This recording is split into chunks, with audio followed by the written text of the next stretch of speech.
मैंने जिम्स के अंदर लोगों का चेस्ट डे से और चेस्ट मसल से एक अलग सा ही ऑब्सेशन देखा है। एक अच्छी डेवलप्ड चेस्ट आपको एक बहुत ही एस्थेटिक और मस्कुलर लुक देती है, पर ऑन द कॉन्ट्रेरी अगर आप इसे ओवर ट्रेन करो तो ये उतना ही अंडर डेवलप्ड रहती है। और मेरी भी स्टोरी कुछ इसी टाइप की है। मैं अपनी चेस्ट को बहुत ज्यादा ओवर ट्रेन करता था, 6 से 8 वेरिएशन एक दिन के अंदर, और मेरा चेस्ट डे कुछ ऐसा दिखता था कि पहले फ्लैट बेंच प्रेसेस, उसके बाद इंक्लाइन, उसके बाद डिक्लाइन की मूवमेंट, उसके बाद तीनों एंगल्स पे फ्लाइज भी, और कुछ एनर्जी बच जाती थी तो वो पुशअप से निकाल देते थे, और अगर और कुछ कसर बचती थी तो इसको हफ्ते के अंदर 2 बार रिपीट करता था। तो होना क्या था, प्रोग्रेशन तो हुई नहीं, उल्टा नेगेटिव असर हो गया। अगर आप ओवर ट्रेन करते हो तो आप खराब रिकवर करोगे, और आप जितना खराब रिकवर करोगे उतने ही खराब आपके रिजल्ट्स आएंगे। मेरे लिए सबसे ट्रांसफॉर्मेशनल चीज थी जब मैंने चेस्ट ट्रेनिंग को कम करा और सिर्फ बेसिक मूवमेंट्स के ऊपर ध्यान दिया। सच बताओ तो सिर्फ 2 मूवमेंट्स हैं जिसको मैंने मास्टर किया और 1 से 2 साल के लिए अच्छे से उसके अंदर प्रोग्रेस करा। उसके बाद से मेरी चेस्ट बहुत ही बढ़िया दिखने लगी, क्योंकि जब आप ओवर ट्रेनिंग कम करते हो, नॉइज को कट करते हो और सिर्फ बेसिक मूवमेंट्स पे ध्यान देते हो,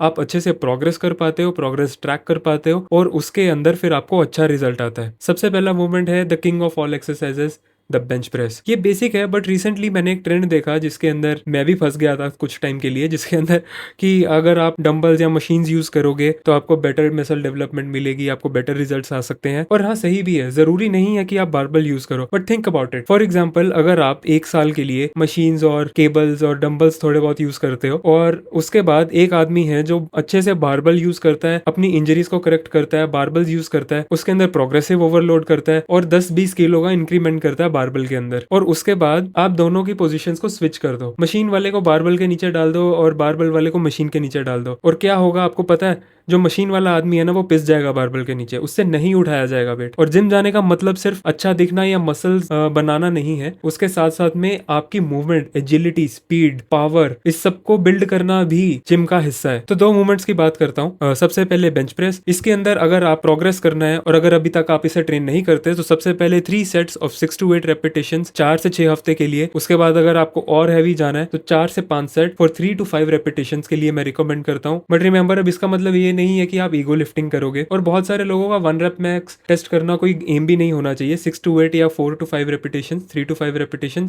आर गुड इनफ। तो सेकंड मूवमेंट है डिप्स। इसको भी मैंने परफॉर्म करना शुरू करा आज से कुछ 2 साल पहले। मैंने इस मूवमेंट को काफी देर तक निग्लेक्ट करा है, बट जब से मैंने इसे करना शुरू करा है, मेरे लोअर पेक्स की डेवलपमेंट बहुत ही अच्छी हो गई है। पहले मैंने इसे बॉडी वेट करना शुरू करा था, उसके बाद मैंने धीरे धीरे इसके अंदर वेट ऐड करना शुरू करा। इससे क्या हुआ कि मेरी बॉडी की स्टेबिलिटी भी इंप्रूव हुई, चेस्ट भी इंप्रूव हुई, ट्राइसेप्स एंड डेल्ट्स में भी बहुत इंप्रूवमेंट आई। इन 2 मूवमेंट्स को मैं हफ्ते में अब 2 बार ही ट्रेन करता हूँ। एक बार मैं बारबल बेंच प्रेस नॉर्मल, एक बार मैं रिंग डिप वेरिएशन देता हूँ। बहुत सारे लोगों के जिम में रिंग्स शायद नहीं होंगे, तो आप डिप्स कर सकते हो, या फिर अगर एक्स्ट्रा टाइम बचता है अपने दूसरे अपर बॉडी डे पे तो आप केबल्स यूज कर सकते हो। ये लास्ट रिजॉर्ट है। रिमेंबर, ये barbell training, body weight training, ये मेन कोर्स है, और जो बाद में मशीन्स वगैरह बचती है ये होता है डेजर्ट। इससे आप थोड़ा सा बस पंप करते हो, ज्यादा नहीं। और जो मेरा सेकंड अपर डे होता है, इसके अंदर मैं क्लोज ग्रिप बेंच प्रेस को ट्रेन करता हूँ। इसके अंदर आपके ट्राइसेप्स भी बहुत अच्छे से हैमर हो जाते हैं, और वेटेड डिप्स को भी मैं सेकंड अपर बॉडी डे वाले दिन ट्रेन करता हूँ। तो आप कुछ भी कर सकते हो। अगर आपको लगता है कि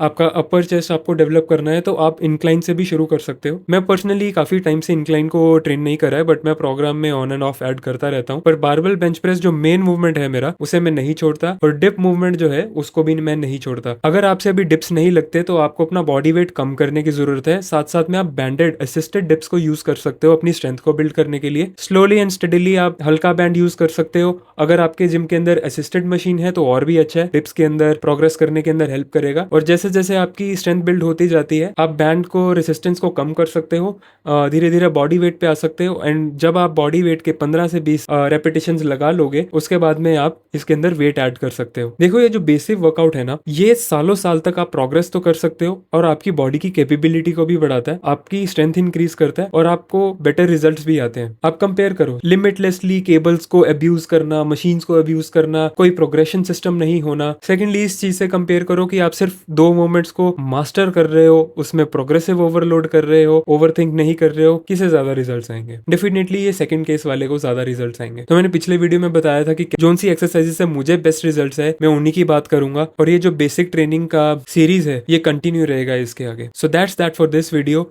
और भी मसल्स को मैं ऐसे ही कवर करूंगा और मूवमेंट्स को भी कवर करूंगा। मिलते हैं अपने नेक्स्ट वीडियो में। Bye bye.